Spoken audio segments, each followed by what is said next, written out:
Electro acupuncture EAV doctor ball के अनुसार lungs की मेरिडियन दोनों हाथों में यहाँ पर दिखाया जा रहा है डोर्सल साइड में ऑफ हैंड। डोर्सल साइड जिधर नाखून होते हैं हाथ में उधर की साइड डोर्सल साइड कहलाती है। डोर्सल साइड में अंगूठे में ये वाच जॉइंट से ऊपर LU11 पॉइंट और उसके नीचे LU10D, इस तरीके से ये पॉइंट आपको दिखाए जा रहे हैं। और लंग्स मेरिडियन में डॉक्टर बॉल ने 7 नए बिंदुओं की खोज की और इस मेरिडियन में पहले से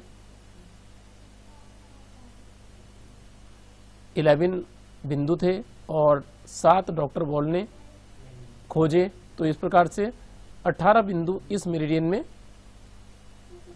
हुए।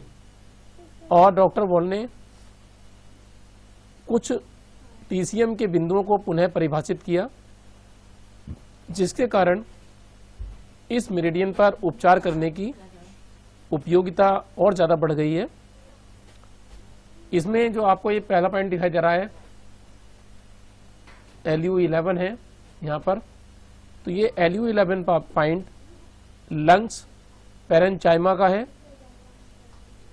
यानी कि लंग्स के अंदर की लेयर में कोई प्रॉब्लम हो तो उसमें LU11 पर उपचार करेंगे। फेफड़ों का मृदु ऊतक लंग्स पैरेंचाइमा अर्थात लंग्स के अंदर की दीवार लेयर, तो उसमें कोई भी समस्या हो तो उसका उपचार LU11 पर किया जाएगा। उसके बाद यहाँ पर नीचे वाच जॉइंट से थोड़ा ऊपर या चढ़ाव पर LU10D पॉइंट है, इसे मीडियास्टाइनल प्लेक्सस कहते हैं। ये वो स्थान होता है जहां पर हमारे सीने में और रीढ़ की हड्डी के बीच में जो स्थान होता है उसको बोलते हैं मध्य स्थानिका संबंधी स्नायु जाल। तो यहाँ पर जो भी ऑर्गन आते हैं और लंग्स के लिए महत्वपूर्ण बिंदु हैं LU10D, उसके नीचे आता है LU10C, ये CMP कंट्रोल मेजरमेंट पॉइंट होता है। लंग्स की किसी भी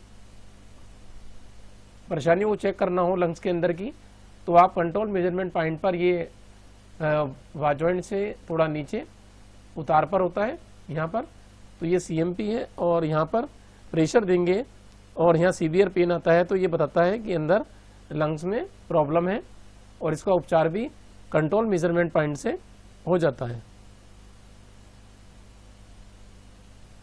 उसके बाद LU10D ये मेजरमेंट पॉइंट होता है। तो LU10B ये LU10C ये कंट्रोल मेजरमेंट पॉइंट, इसका उपयोग फेफड़े को किसी भी बीमारी से चेक करने के लिए किया जाता है। उसके बाद आता है LU10B, सूक्ष्म श्वास नलियां होती हैं, यानी कि जिनको बोलते हैं ब्रोंकोल्स।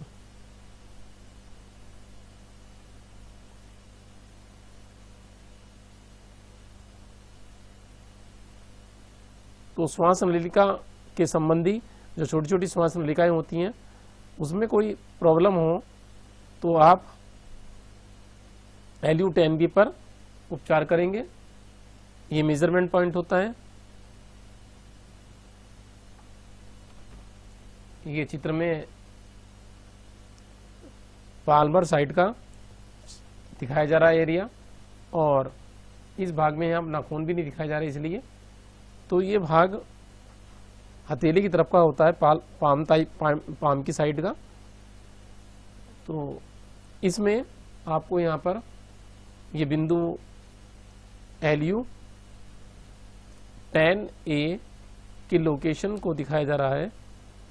LU10A ये LU10A की लोकेशन है, मेजरमेंट पॉइंट है। तो इसके बारे में अब जानकारी प्राप्त करेंगे।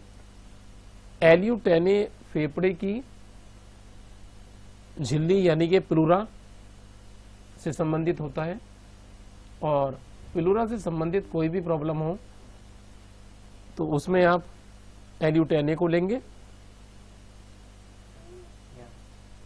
LU9A ये मेजरमेंट पॉइंट होता है। यहाँ पर ये श्वास नली की नलियां जो होती हैं उनका स्नायु जाल होता है, ब्रोंकियल प्लेक्सस होता है। तो इस संबंधी कोई भी बीमारी हो तो LU9A पर उपचार करें। उसके बाद आता है LU8B ये मेजरमेंट पॉइंट है LU8B।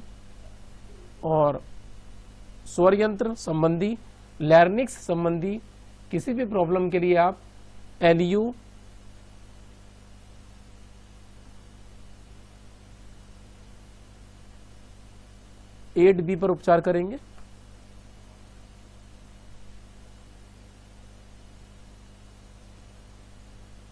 LU8B पर उपचार करेंगे।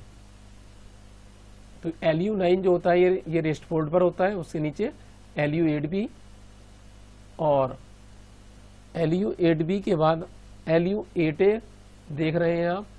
ये पॉइंट श्वास नली के नीचे का भाग होता है जिसको हाइपोफेरेनिक्स बोलते हैं। इससे संबंधित कोई भी बीमारी हो तो आप LU8A पर उपचार करेंगे। तो ये श्वास नली के नीचे का भाग होता है हाइपोफेरेनिक्स। और